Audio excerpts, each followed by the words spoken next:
This video will take a look at the solution to question 3 from paper 1 of the 2020 higher level maths paper. So question 3 says, if f of x is equal to 6x minus 5 and g of x is equal to x plus 5 divided by 6, investigate if f after g of x is the same as g after f of x. So here, on both sides of this line, we have to evaluate what each of these composition functions look like. So up here I'd say, well, f evaluated at g of x. Well, what is g of x? G of x is equal to x plus 5 over 6. So this is the function f evaluated at x plus 5 over 6. So x plus 5 over 6 is the input to f. But the function f simply multiplies the input by 6 and then subtracts 5 from the answer. So in this case here, I'm going to take my input, x plus 5 over 6, multiply it by 6, and then subtract 5. And when you multiply x plus 5 divided by 6, the two 6's will cancel. Now you're left with x plus 5 minus 5. So in this case here, the two 5's cancel, and you're left with x. So f after g of x is simply x. On the other hand, if we look at g after f of x, well, that's g evaluated at an input of 6x minus 5. So I've simply replaced f of x by 6x minus 5. What does g do to an input? Well, firstly it adds 5 to it, and then it divides by 6. So I take my input, 6x minus 5. According to g, I'm going to add 5 to that, and then I'm going to divide the answer by 6. So 6x minus 5 plus 5 is simply 6x. Divided by 6, the answer is x. So in both cases, when you do the composition of f after g of x and then g after f of x, what you get back is simply x. Now I can visualize this in the following way. If we start with the function if we start with the input x, then use the function g on it, it brings us to an output of g of x. But if then we apply the function f to that, that brings us back to where we started. Similarly, over here, if I start with x and first apply f to it, it'll bring me to an output f of x. If I do the composition with g then, so calculate g on this input, it will simply bring me back to x. So in a sense, I can kind of think of the function f as bringing g back the other way. And similarly here, we have the same picture. So fundamentally, g and f kind of cancel each other out. And what we say there is that f and g are inverses of each other.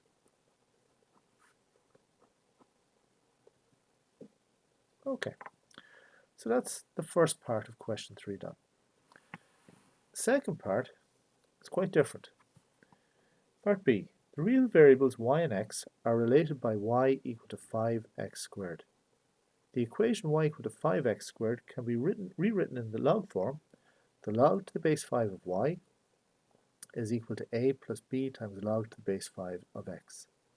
Find the value of a and the value of b. Now, for this, I'm just going to make a note over here to the side that I'm going to use a few of the laws of logs. The first one is that the log to any base of a times b is the log of a plus the log of b. Second thing is the log of a to the power of n is n times the log of a. and this works regardless of the base. So in this case, my base is 5.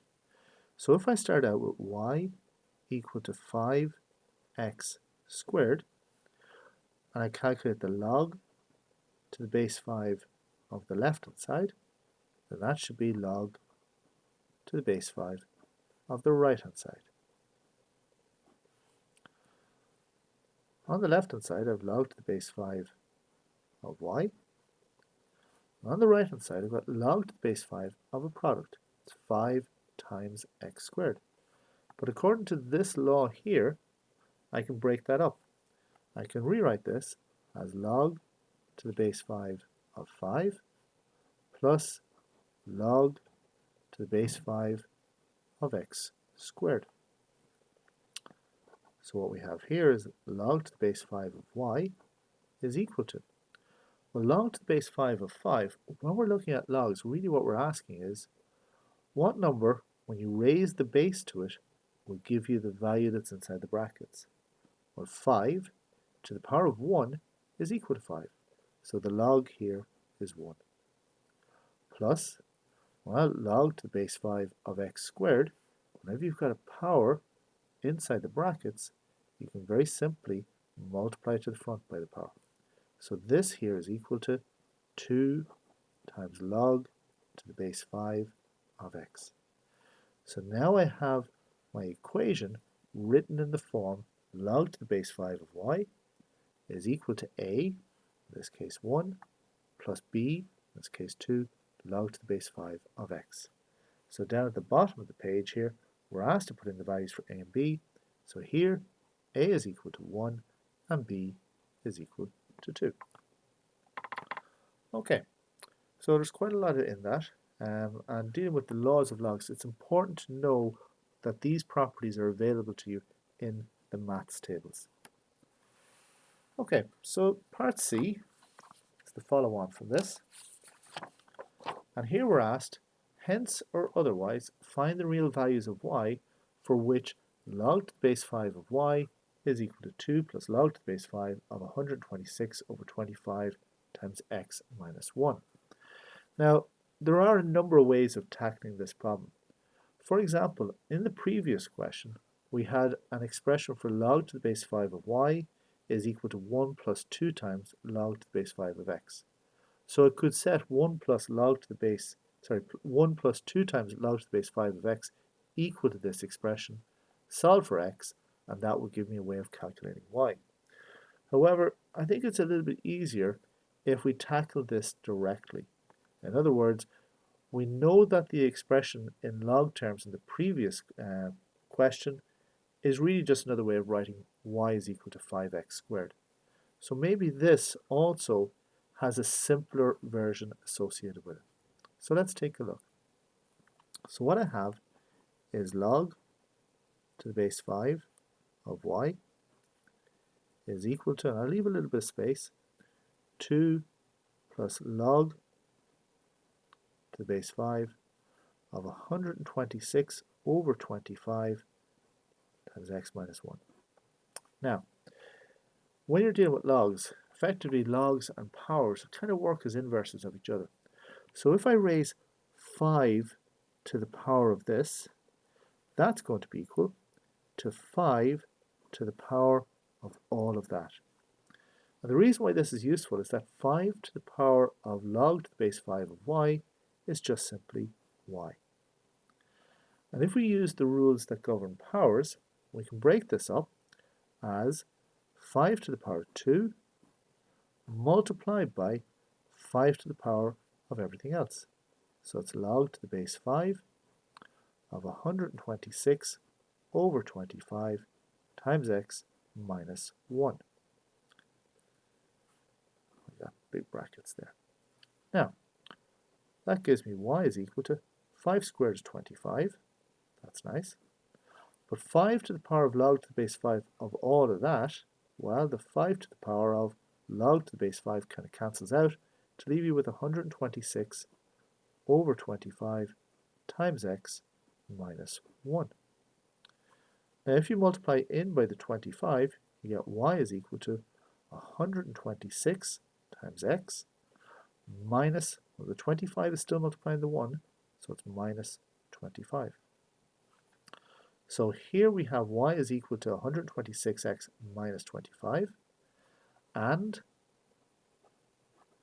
y is equal to 5x squared, and that's from part B. Sorry, from part B1.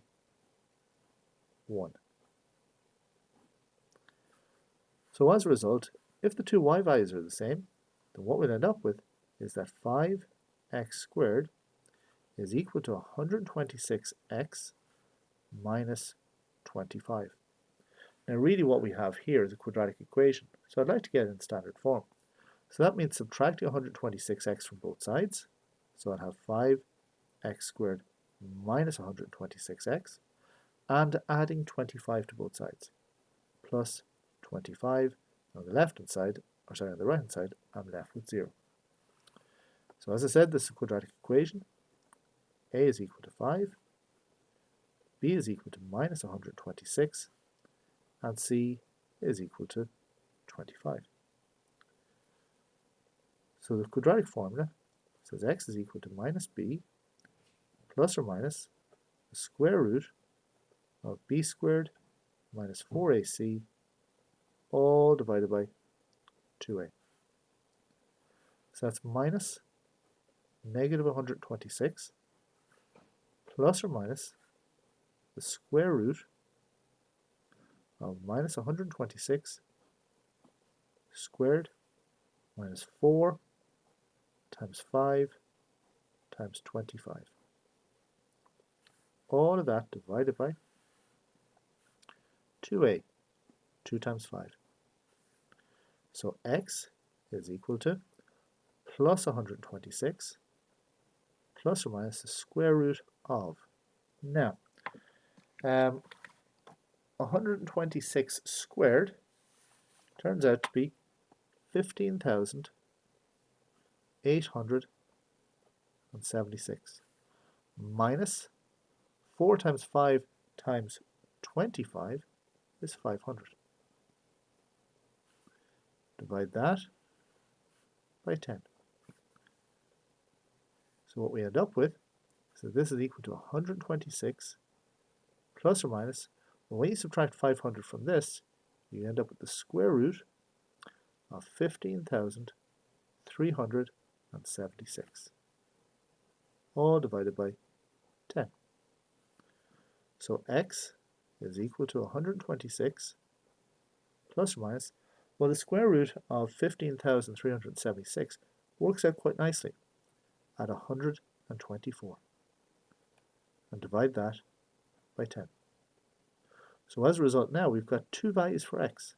We have x is equal to 126 plus 124 divided by 10, or x is equal to 126 minus 124 divided by 10.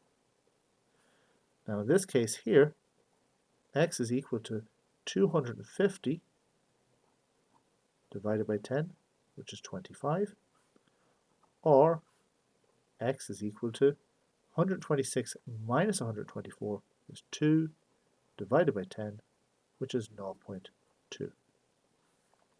Now the thing about it is, this is not what the question has actually asked me for.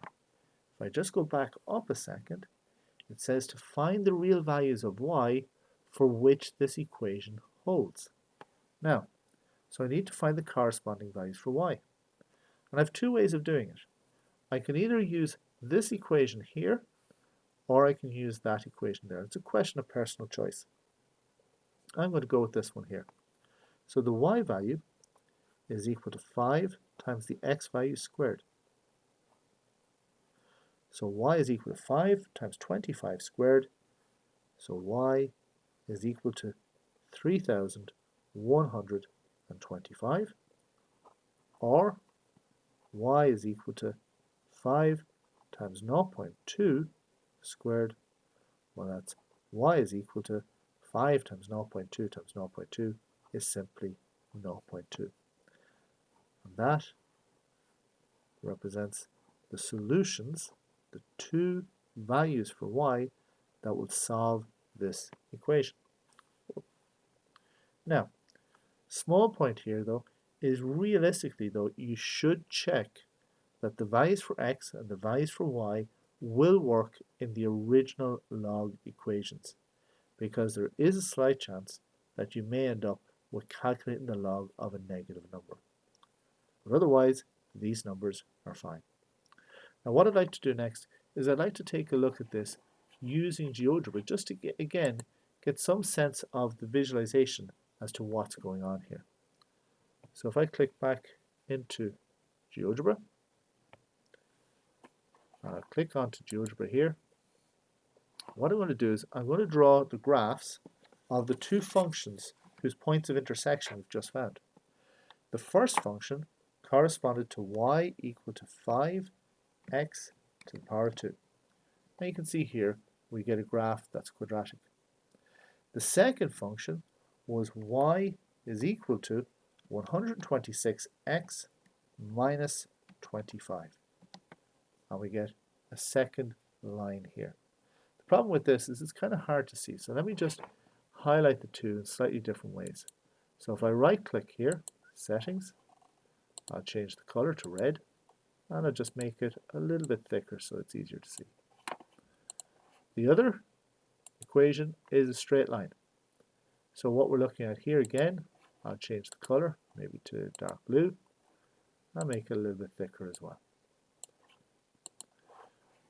Now I can see one point of intersection here, but I can't see the other. The thing about it is I've got some sense of where to look, because from my calculations it suggests to me that the two x values are at x equal to 25 and at x equal to 0.2. 0.2 looks about right here, but the other one is way out here. So what I need to do is I need to scroll in. And again, I can do this in a number of different ways. Using the rotor ball on the mouse, I can see I've got, there's 25 there. The problem is the vertical axis is hard to work with. So what I'm going to do is I'm going to press shift. I know I can drag this down. As I keep dragging this down, what you're going to see is the graph kind of flattening out. And it's just really a scaling issue here. Now we've got the straight line and the parabola intersecting. Where do they intersect? Well, I can do that precisely by clicking on the intersect button. There's my red curve, there's my blue line, and I get 2 points A and B. And the point A has coordinates x equal to 25, y equal to 3125. The point B has x coordinate of 0.2 and a y coordinate also of 0.2. So that's consistent with the calculations that I've done by hand. And that completes this question also. Thank you.